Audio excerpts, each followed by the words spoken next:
I'm always striving to stay on top of the latest research to better understand and care for my patients dealing with various health challenges. A fascinating recent review article has shed new light on the potential causes and connections between post-concussion syndrome and other conditions involving persistent neurological symptoms. Post-concussion syndrome refers to a collection of symptoms that commonly occur together and persist after a concussion or mild traumatic brain injury. The symptoms can include headaches, dizziness, fatigue, irritability, anxiety, insomnia, and difficulties with concentration and memory.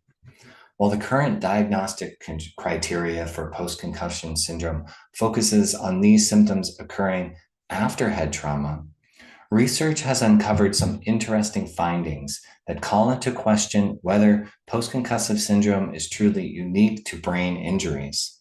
Studies have found that non-head injured patients, such as those with whiplash injuries or even healthy controls, frequently report nearly identical symptom clusters to post-concussion syndrome. This has led researchers to explore what other factors beyond direct brain trauma could be contributing to post-concussion syndrome like conditions. And mounting evidence is pointing towards one common underlying culprit: inflammation. Inflammation is the immune system's natural response to injury or infection. In the short term, it's a necessary part of the healing process. However, when inflammation becomes chronic or excessive, it can lead to dysfunction and damage. For some time, animal studies have demonstrated that brain injuries, even mild ones, trigger inflammatory responses in the brain involving immune cells called microglia and inflammatory molecules called cytokines. These neuroinflammatory changes correlate with the development of cognitive, emotional, and behavioral symptoms, many of which overlap with the symptoms of post-concussion syndrome. Interestingly, though, it's not just brain injuries that can provide neuroinflammation and these associated symptoms. Systemic inflammation in the body, as occurs with infections, surgeries, or other injuries to major areas of the body other than the head, has also been shown to induce inflammatory responses in the brain and lead to post-concussive like effects. In humans, elevated levels of inflammatory markers in the blood and cerebrospinal fluid have been associated with worse outcomes and persistent neurological symptoms after brain injuries, as well as critical illnesses, infections, and surgeries. Giving inflammatory stimulating substances to healthy people even triggers PCS symptoms like headaches, fatigue, depression, and cognitive deficits.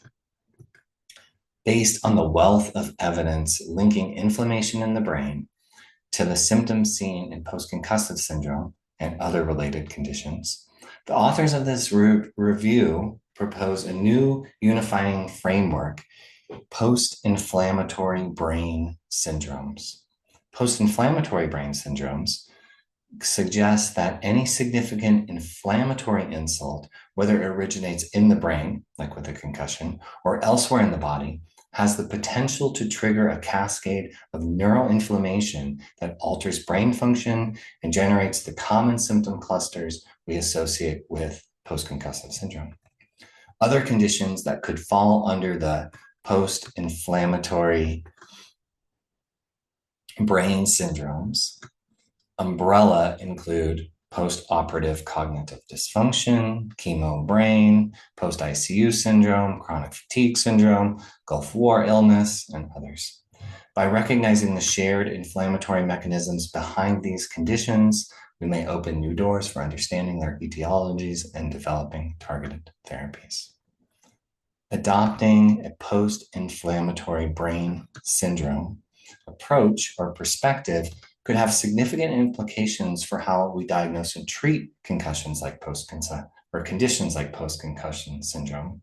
Rather than viewing them as isolated syndromes, clinicians may need to broaden their differential and consider the possibility of systemic inflammatory triggers, even in the absence of a known brain insult. Diagnostic tools looking for signs of neuroinflammation, such as PET imaging or inflammatory biomarkers in the blood or cerebrospinal fluid, may prove useful for identifying inflammation in the brain.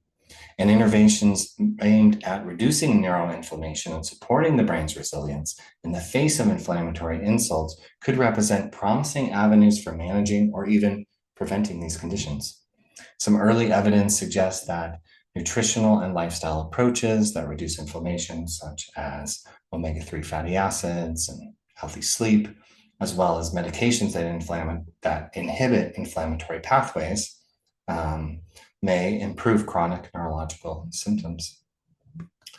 We need more research, but it's good to be aware that this is a possible avenue of treatment. As we continue to unravel the complexities of post-concussion syndrome and related conditions, the importance of inflammation as a common thread is becoming increasingly apparent. By shifting our framework to one of post-inflammatory brain syndromes, we may be able to better identify those at risk, implement preventative strategies, and develop targeted treatments to improve outcomes for many individuals struggling with these debilitating symptoms.